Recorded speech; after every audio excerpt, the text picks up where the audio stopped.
આપણે જે ઇતિહાસ ભણ્યા છીએ એમાં એક આખી વાર્તા, એક આખી ગાથા જાણે ગાયબ જ છે. આ કહાણી છે ગૌરવની, સંઘર્ષની અને પ્રકૃતિ સાથેના અતૂટ સંબંધની. ચાલો આજે એ અદૃશ્ય ઇતિહાસના પાના ઉથલાવીએ. અને એની શરૂઆત આ હકીકતથી કરવી પડશે કે હા, આપણા ઇતિહાસના પુસ્તકો અધૂરા છે. એવું લાગે છે કે જાણે કોઈએ જાણી જોઈને એક મહત્વનું પ્રકરણ ફાડી નાખ્યું હોય, એક એવું પ્રકરણ જે આપણા મૂળની વાત કરે છે. તો સવાલ એ થાય કે આ કોની વાર્તા છે જે કહેવાની રહી ગઈ છે? કોણ છે આ દેશના મૂળ માલિકો જેમનો ઇતિહાસ ક્યારેય મુખ્ય પ્રવાહમાં આવ્યો જ નહીં? જવાબ આ એક જ શબ્દમાં છે: આદિવાસી, જેનો અર્થ જ થાય છે આદિકાળથી વસવાટ કરનાર, એટલે કે આ ભૂમિના પહેલા લોકો. આપણી આજની સફર એમના જ ભવ્ય ઇતિહાસને ઉજાગર કરવાની છે. તો ચાલો સૌથી પહેલાં એ જોઈએ કે આ સમુદાયો અને ભારતની સૌથી પ્રાચીન સભ્યતાઓ વચ્ચે શું સંબંધ છે. આ એ ધારણાને તોડી નાખશે કે તેઓ હંમેશા પછાત કે જંગલી હતા. આ બહુ જ મોટી વાત છે. ઘણા એક્સપર્ટ્સનું માનવું છે કે આદિવાસી સમુદાયો સિંધુ ખીણ જેવી મહાન સંસ્કૃતિના સીધા વારસદારો છે. અને આ માત્ર કોઈ થિયરી નથી, એના પાછળ મજબૂત સાંસ્કૃતિક પુરાવા પણ છે. ભૂતકાળ અને વર્તમાન અહીં કેવી રીતે જોડાયેલા છે એ જુઓ. સિંધુ ખીણની મુદ્રાઓ પર મળતા પ્રાણીઓના ચિહ્નો આજે પણ આદિવાસી સમાજમાં કુળચિહ્ન એટલે કે ટોટેમ તરીકે જીવંત છે. એમની પૂજા પદ્ધતિ પણ જુઓ. એ લોકો મૂર્તિની નહીં પણ સૂર્ય, ધરતી અને પૂર્વજોની પૂજા કરે છે, એટલે કે પ્રકૃતિની. હવે આપણે એ ગેરસમજને દૂર કરીશું કે આદિવાસીઓ હંમેશા જંગલોમાં જ રહેતા હતા, કારણ કે ઇતિહાસ સાક્ષી છે એમના શક્તિશાળી સામ્રાજ્યો અને રાજ્યોનો. આ એક એવી ગેરસમજ છે જે આપણને વર્ષોથી શીખવવામાં આવી છે, પણ હકીકત એ છે કે તેઓ માત્ર શિકારી કે વનવાસી નહોતા. તેઓ મહાન સામ્રાજ્યોના સ્થાપક અને શાસક પણ હતા. અને આ સ્લાઇડ એનું ઉત્તમ ઉદાહરણ છે.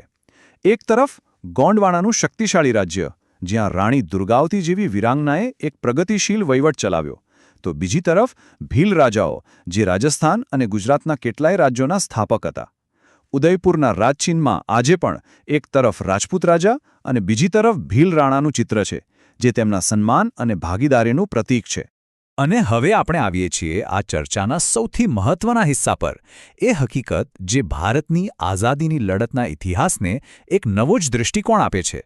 આપણે બધા એવું માનીએ છીએ કે આઝાદીની પહેલી લડાઈ એટલે 1857નો વિપ્લવ, પણ આ વાત પૂરી સાચી નથી. અંગ્રેજો સામે વિદ્રોહની પહેલી મશાલ તો દાયકાઓ પહેલાં જ આ દેશના જંગલોમાં પ્રગટી ચૂકી હતી. જરા આ તારીખો પર નજર તો કરો. 1778, 1831, 1855, આ બધા બળવા 1857ના ઘણા વર્ષો પહેલાં થયા હતા.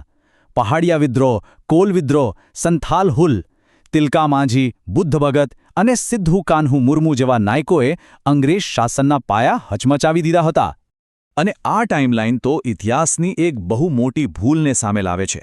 1784માં તિલકા માંઝીએ એક અંગ્રેજ કલેક્ટરને તીરથી વીંધી નાખ્યો હતો અને શહીદી વહોરી હતી, મંગલ પાંડેના બળવાના લગભગ 70 વર્ષ પહેલાં. તો સવાલ એ છે કે ભારતના પ્રથમ સ્વાતંત્ર્ય સેનાની કોણ હતા? હવે આપણે એક એવી ઘટનાની વાત કરવા જઈ રહ્યા છીએ જે કદાચ જલિયાંવાલા બાગ કરતાં પણ મોટી કરુણાંતિકા હતી, પણ ઇતિહાસના પાનામાં ક્યાંક દબાઈને રહી ગઈ. 1500થી પણ વધુ આ આંકડો છે માનગઢની ટેકરી પર શહીદ થયેલા ભીલ આદિવાસીઓનો. એક જ દિવસમાં એક જ જગ્યાએ અંગ્રેજોની ગોળીઓનો શિકાર બનેલા લોકો. આ સરખામણી ખરેખર ચોંકાવનારી છે. માનગઢ હત્યાકાંડ 1913માં થયો, જલિયાંવાલા બાગના 6 વર્ષ પહેલાં. અહીં 1500થી વધુ ભીલ આદિવાસીઓ શહીદ થયા.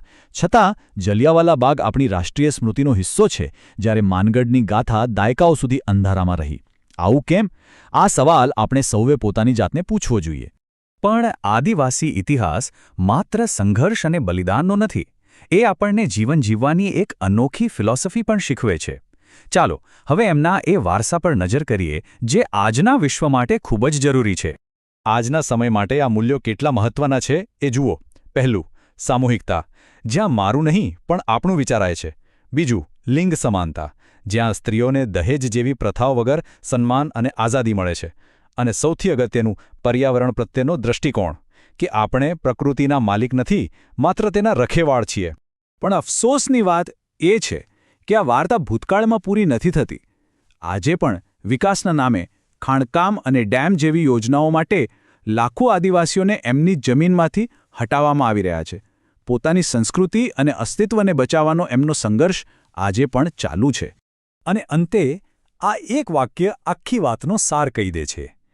જ્યાં સુધી જંગલ જીવંત છે ત્યાં સુધી આદિવાસી જીવંત છે, અને જ્યાં સુધી આદિવાસી જીવંત છે ત્યાં સુધી માનવતા સુરક્ષિત છે. આ વાત આપણને યાદ અપાવે છે કે એમનું અસ્તિત્વ આપણા સૌના ભવિષ્ય સાથે જોડાયેલું છે.